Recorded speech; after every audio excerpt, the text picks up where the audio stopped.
Chapter 5. The Coin of Heaven. Quote, does a firm persuasion that a thing is so make it so? End quote. And the prophet replied, quote, all poets believe that it does. And in ages of imagination, this firm persuasion removed mountains. But many are not capable of a firm persuasion of anything. End quote.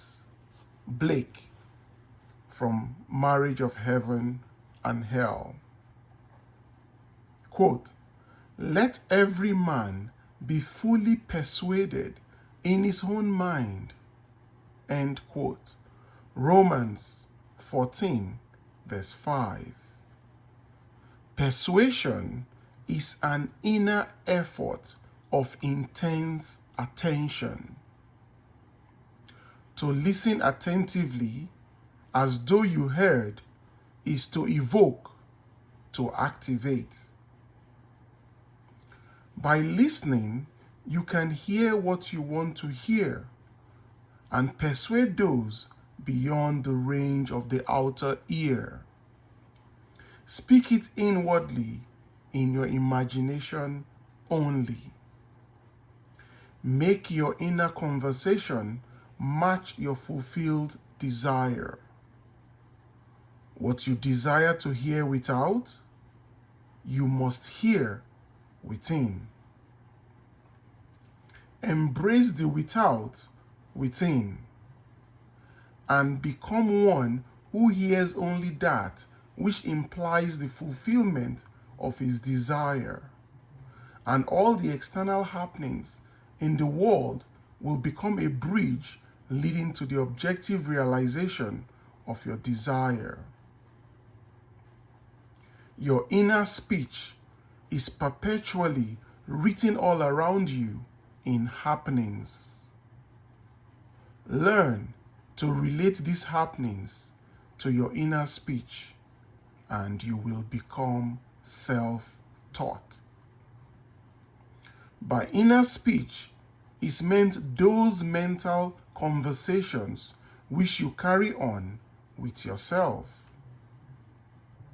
They may be inaudible when you are awake because of the noise and distractions of the outer world of becoming, but they are quite audible in deep meditation and dream. But whether they are audible or inaudible, you are their author and fashion your world in their likeness. There is a God in heaven, and heaven is within you. There is a God in heaven that revealeth secrets, and maketh known to the king Nebuchadnezzar what shall be in the latter days. Quote, thy dream and the visions of thy head upon thy head are these. Daniel 2, verse 28. Inner speech from premises of fulfilled desire is the way to create an intelligible world for yourself. Observe your inner speech, for it is the cause of future action. Inner speech reveals the state of consciousness from which you view the world. Make your inner speech match your fulfilled desire, for your inner speech is manifested all around you in happenings.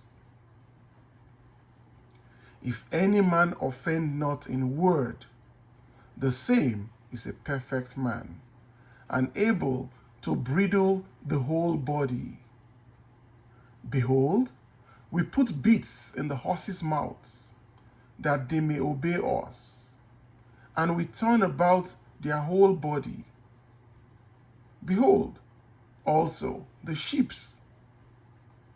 which though they be so great and are driven by fierce winds, yet are they turned about with a very small helm, whithersoever the governor listed.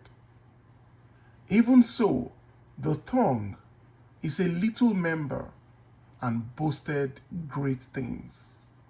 Behold, how great a matter a little fire kindleth. James 2. James 3, verse 2 to 5. The whole manifested world goes to show us what use we have made of the word, that is, inner speech. An uncritical observation of our inner talking will reveal to us the ideas from which we view the world. Inner talking mirrors our imagination, and our imagination mirrors the state with which it is fused.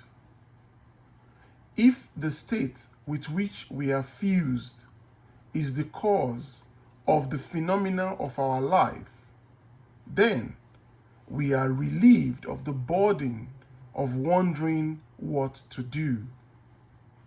For we have no alternative but to identify ourselves with our aim. And inasmuch as the state with which we are identified mirrors itself in our inner speech, then to change the state with which we are fused, we must first change our inner talking. It is our inner conversations which make tomorrow's facts. Quote, put off the former conversation, the old man, which is corrupt, and be renewed in the spirit of your mind. Put on the new man, which is created in righteousness. End quote. Ephesians chapter 4, verse 22 to 24. Quote, our minds, like our stomachs, are whetted by change of food. End quote. Quintilian. Stop all the old mechanical negative inner talking and start a new positive and constructive inner speech from premises of fulfilled desire.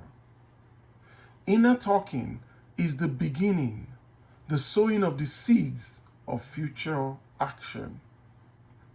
To determine the action, you must consciously initiate and control your inner talking.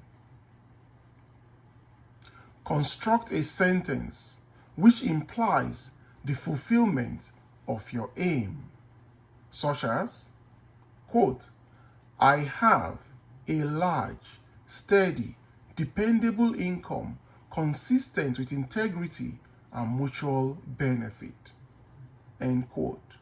Or, quote, I am happily married, end quote. Or, quote, I am wanted, end quote. Or, quote, I am contributing to the good of the world, end quote. And repeat such a sentence over and over until you are inwardly affected by it. Our inner speech represents in various ways the world we live in. Quote, in the beginning was the Word. John 1 verse 1, end quote. That which ye sow, ye reap. See yonder fields? The sesamum was sesamum, the corn was corn. The silence and the darkness knew. So is a man's faith born The Light of Asia by Erwin Arnold. End quote. Ends run true to origins. Those that go searching for love only make manifest their own lovelessness.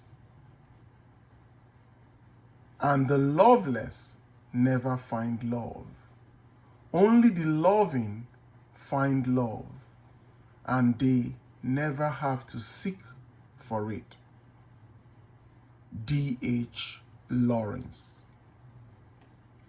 Man attracts what he is. The art of life is to sustain the feeling of the wish fulfilled and let things come to you, not to go after them or think they flee away. Observe your inner talking and remember your aim.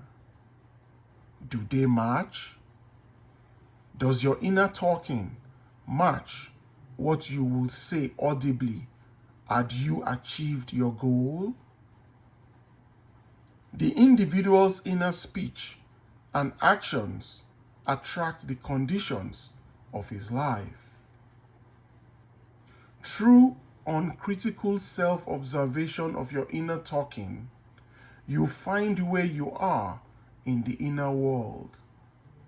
And where you are in the inner world is what you are in the outer world. You put on the new man whenever ideals and inner speech match. In this way alone can the new man be born. Inner talking matures in the dark. From the dark, it issues into the light. The right inner speech is the speech that will be yours were you to realize your ideal. The right inner speech is the speech that will be yours were you to realize your ideal. In other words, it is the speech of fulfilled desire. Quote, I am that. End quote. Exodus 3, verse 14.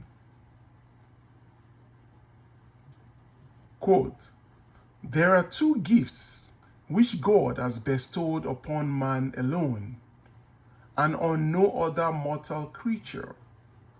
These two are mind and speech. And the gift of mind and speech is the equivalent to that of immortality. If a man uses these two gifts rightly, he will differ in nothing from the immortals. And when he quits the body, mind and speech will be his guides, and by them he will be brought into the troop of the gods and the souls that have attained to bliss. End quote.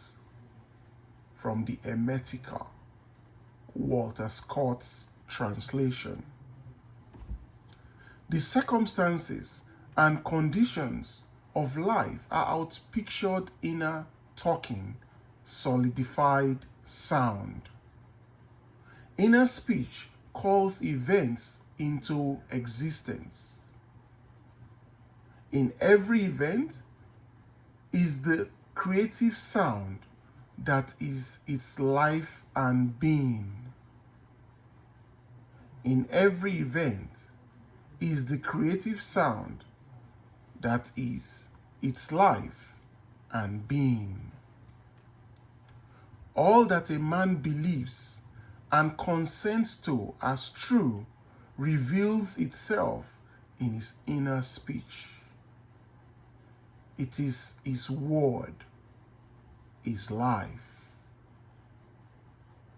Try to notice what you are saying in yourself at this moment. to what thoughts and feelings you are consenting. They will be perfectly woven into your tapestry of life. To change your life, you must change your inner talking. For, quote, life, end quote, said Hermes, is the union of word and mind. When imagination matches your inner speech to fulfilled desire, there will then be a straight path in yourself from within out.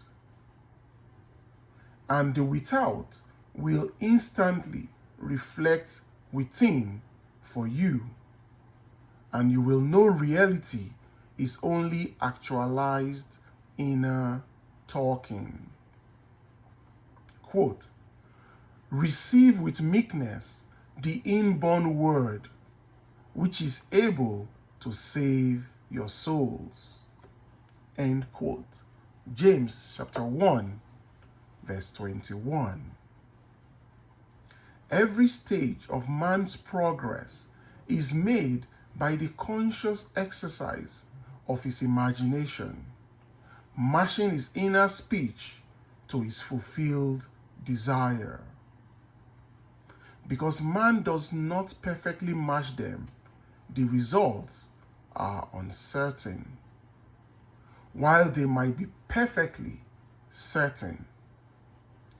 Persistent assumption of the wish fulfilled is the means of fulfilling the intention. Persistent assumption of the wish fulfilled is the means of fulfilling the intention. As we control our inner talking, matching it to our fulfilled desires, we can lay aside all other processes. Then we simply act by clear imagination and intention. We imagine the wish fulfilled and carry on mental conversations from that premise. True controlled inner talking from premises of fulfilled desire, seeming miracles are performed. The future becomes the present and reveals itself in our inner speech. To be held by the inner speech of fulfilled desire is to be safely anchored in life. Our lives may seem to be broken by events, but they are never broken so long as we retain the inner speech of fulfilled desire. All happiness depends on the active, voluntary use of imagination to construct and inwardly affirm that we are what we want to be. We match ourselves to our ideals by constantly remembering our aim and identifying ourselves with it. We fuse with our aims by frequently occupying the feeling of our wish fulfilled. It is the frequency, the habitual occupancy, that is the secret of success. It is the frequency, the habitual occupancy, that is the secret of success. The oftener we do it, the more natural it is. Fancy assembles. Continuous imagination fuses. It is possible to resolve every situation by the proper use of imagination. Our task is to get the right sentence, the one which implies that our desire is realized, and fire up the imagination with it. All this is intimately connected with the mystery of, quote, the still small voice, end quote. Inner talking reveals the activities of imagination, activities which are the causes of the circumstances of life. As a rule, man is totally unaware of his inner talking and therefore sees himself not as the cause but as the victim of circumstance. To consciously create circumstance, man must consciously direct his inner speech, matching, quote, the still small voice, end quote, to his fulfilled desire. Quote, he calls things not seen as though they were, end quote. Romans 4, verse 17. Right inner speech is essential. It is the greatest of the arts. It is the way out of limitation into freedom. Ignorance of this art has made the world a battlefield and penitentiary where blood and sweat alone are expected, when it should be a place of marveling and wondering. Right inner talking is the first step to becoming what you want to be. Speech is an image of mind, and mind is an image of God. Emetica, Scott's translation. On the morning of April 12, 1953, my wife was awakened by the sound of a great voice of authority speaking within her and saying, quote, you must stop spending your thoughts, time, and money. Everything in life must be an investment, end quote. Quote, to spend is to waste, to squander, to lay out without return. On the other hand, to invest is to lay out for a purpose from which a profit or gain is expected. This revelation of my wife is about the importance of the moment. It is about the transformation of the moment. What we desire does not lie in the future, but in ourselves at this very moment. At any moment in our lives, we are faced with an infinite choice, which is, quote, what we are and what we want to be. At any moment in our lives, we are faced with an infinite choice, which is, quote, what we are versus what we want to be, end quote. And what we want to be is already existent. That is, it already exists. But to realize it, we must match our inner speech and actions to it. Quote, if two of you shall agree on earth as touching anything that they shall ask, it shall be done for them of my Father which is in heaven. End quote. Matthew 18, verse 19. It is only what is done now that counts. The present moment does not recede into the past. It advances into the future to confront us, spent or invested. Thought is the coin of heaven. Money is its earthly symbol. Thought is the coin of heaven. Money is its earthly symbol. Every moment must be invested, and our inner talking reveals whether we are spending or investing.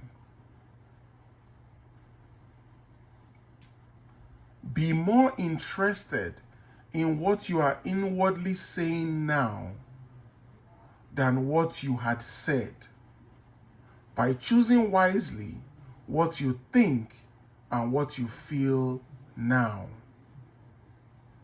Anytime we feel misunderstood, misused, neglected, suspicious, afraid, we are spending our thoughts and wasting our time.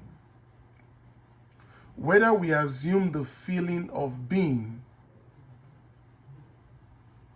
whenever we assume the feeling of being what we want to be, we are investing. We cannot abandon the moment to negative inner talking and expect to retain command of life.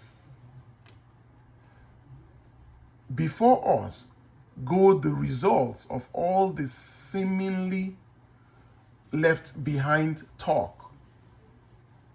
Not gone is the last moment, but oncoming. My word shall not return unto me void, but it shall accomplish that which I please, and it shall prosper in the thing whereunto I sent it. Isaiah 55, verse 11.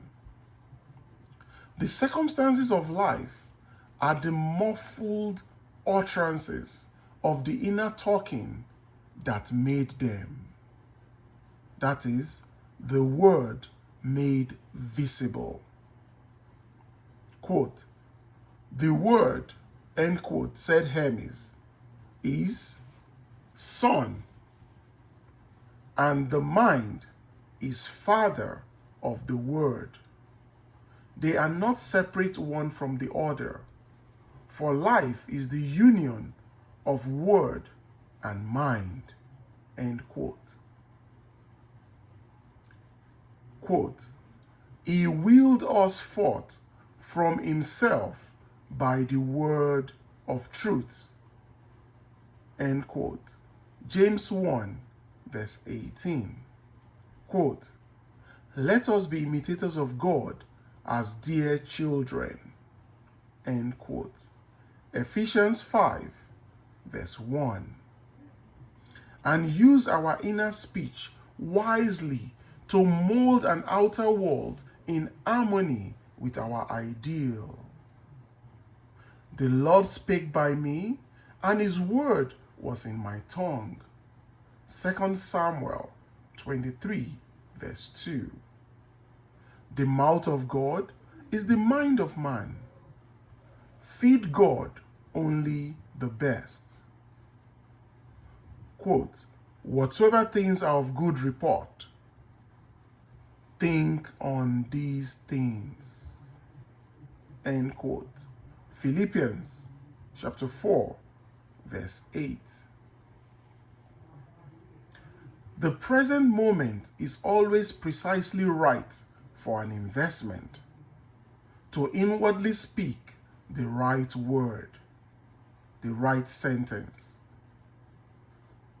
Quote, the word is very near to you, in your mouth and in your heart, that you may do it.